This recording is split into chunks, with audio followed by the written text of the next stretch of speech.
बिस्मिल्लाहिर्रहमानिर्रहीम। अस्सलाम वालेकुम। आज मैं आपको अचार गोश्त बनाना सिखाऊंगी और जो अचारी मसाला मैंने बनाना आपको सिखाया था उसी मसाले को इस्तेमाल करते हुए मैं आपको अचार गोश्त बनाना सिखाऊंगी।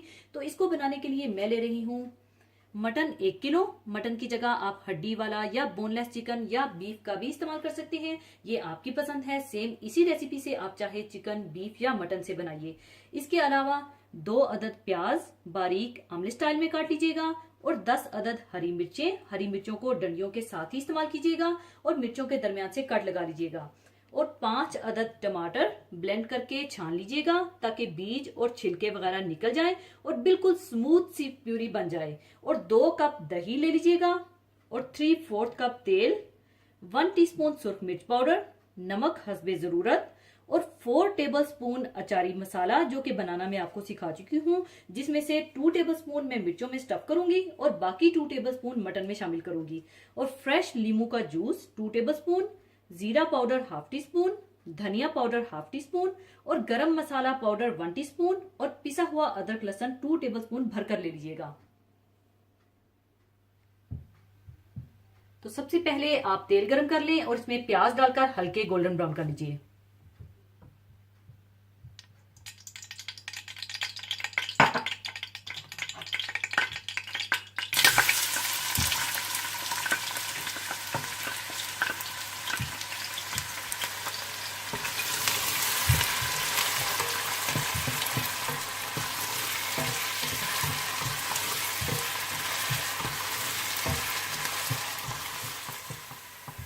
और जैसे ही प्याज हल्के गोल्डन ब्राउन होने लगे तो आप इसमें पिसा हुआ अदरक लहसुन और मटन डालकर मिला लें।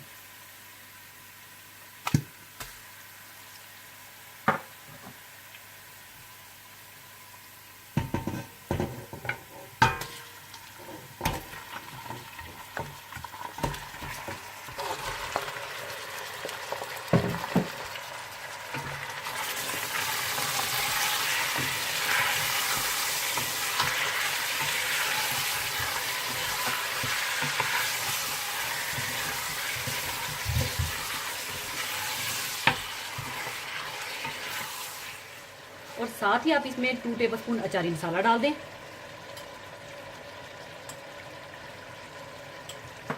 और नमक, सुर्ख मिर्च पाउडर, धनिया पाउडर और जीरा पाउडर डालकर अच्छी तरह से भून लें।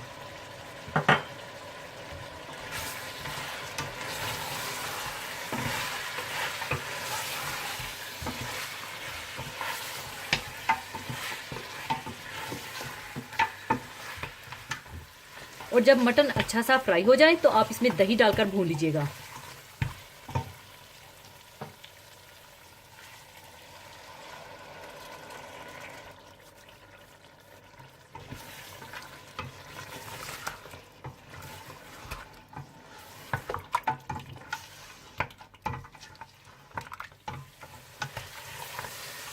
और जब मटन अच्छा सा भुन जाए तो आप इसमें ब्लेंड किए हुए टमाटर डालकर मिला लें।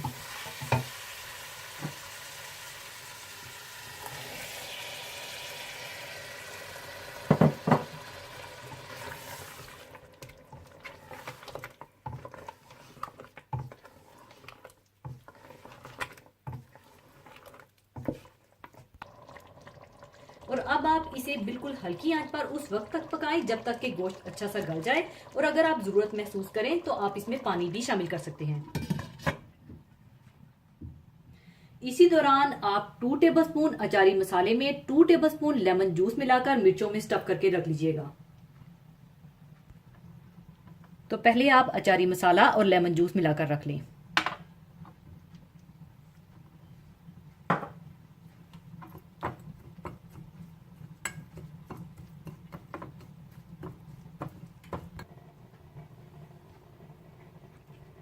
और इस तरह से आप मिर्चों में स्टफ करके रख लीजिएगा।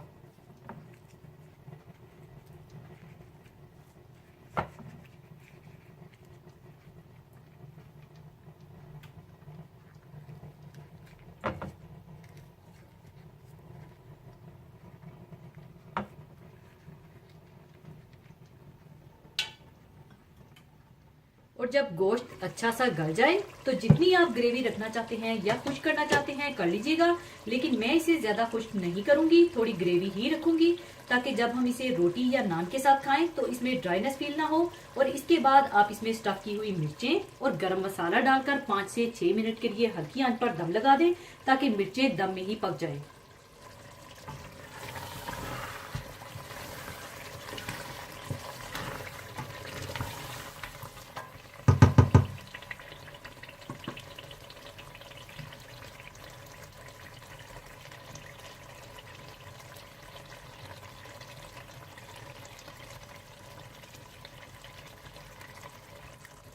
और गरम मसाला डालकर इसे दम पर पका लें।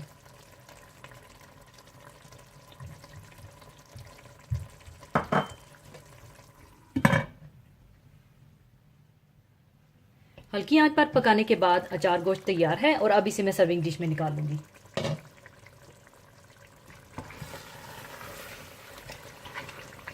पहले आप अच्छी तरह से मिला लीजिए और फिर आप सर्विंग डिश में निकाल लीजिए।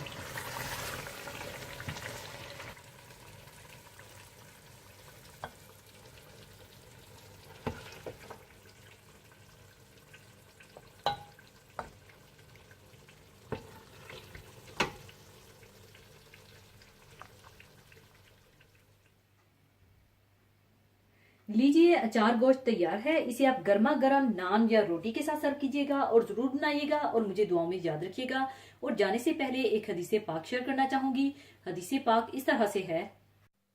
हजरत अब्दुल्ला बिन मसूद रजी अल्लाह ताला अन्हो से रवायत है कि रसूलुल्लाह सल्लल्लाहु अलैहि वसल्लम ने फरमाया, वो शख्स जन्नत में दाखिल ना होगा जिसके दिल में जर्रा बराबर भी किब्र होगा।